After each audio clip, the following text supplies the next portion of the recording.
ND filter di flash fotografi emang perlu?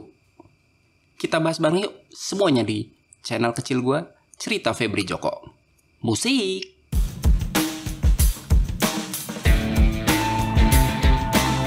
Biasanya kalau kita mendengar ND filter itu bayangan kita adalah fotografi landscape dengan efek-efek air yang sangat lembut, selembut sutra, dan sehalus kapas.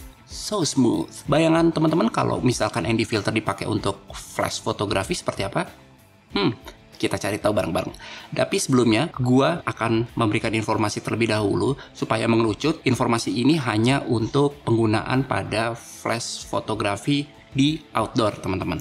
Ketika kita mau motret di siang hari yang sangat terik dan kita cuma punya flash manual dan teman-teman cuma pengen fokus ke objeknya aja. Jadi untuk background itu teman-teman buat fotonya menjadi blur atau bokeh atau shallow depth of field. Nah, biasanya kan kita menggunakan bukaan terbesar seperti 1,8, 1,4 atau bahkan 1,2 sekalipun. Kalau teman-teman nggak menggunakan ND filter, maka teman-teman akan kesulitan untuk mengatur intensitas cahaya yang masuk ke dalam sensor, dan hasil fotonya percaya deh itu pasti akan overexpose. Walaupun settingan ISO teman-teman sudah diatur paling rendah, kemudian shutter speednya teman-teman paling cuma mentok di 200 atau 250. Ini karena teman-teman ada batasan pada flash sync speed. Apa itu sync speed? Sync speed itu adalah batasan maksimal dari shutter speed yang ada di kamera teman-teman untuk dapat menangkap cahaya. Gampangnya gini teman-teman, rana itu ibaratnya tirai yang ada di jendela. Nah, ini misalkan gue ambil contoh mata gue sebagai si sensor.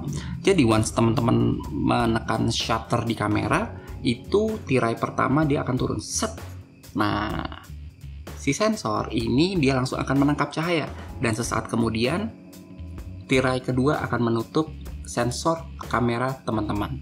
Jadi semakin besar shutter speednya, maka teman-teman akan dapat membekukan sebuah objek. Dan semakin kecil nilai shutter speednya, maka untuk objek akan terlihat blur.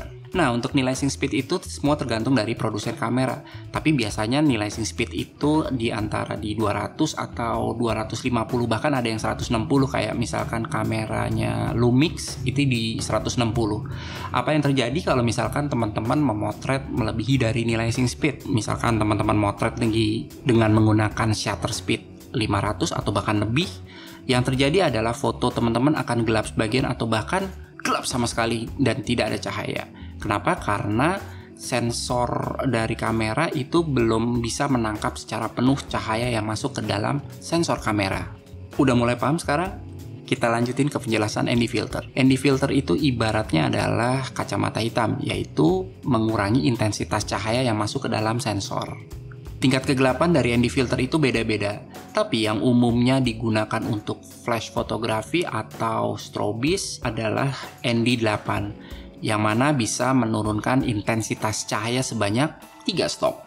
Di contoh video ini gue pengen kasih lihat ke teman-teman semua ketika gue memotret anak gue di siang hari yang sangat terik dengan menggunakan ND filter. Jadi gue memotret dengan menggunakan flash manual, dan target gue adalah gue pengen membuat foto yang dramatis dengan background yang blur. Jadi shutter speed gue atur di 250 dengan ISO di terendah. Nah, kalau teman-teman gak suka dengan ambient light yang gelap atau dark mode seperti ini, teman-teman bisa atur lagi shutter speednya diturunkan atau nilai ISO dinaikkan kembali. Tapi jangan lupa untuk kekuatan output flash itu diatur lagi supaya cahayanya seimbang, teman-teman.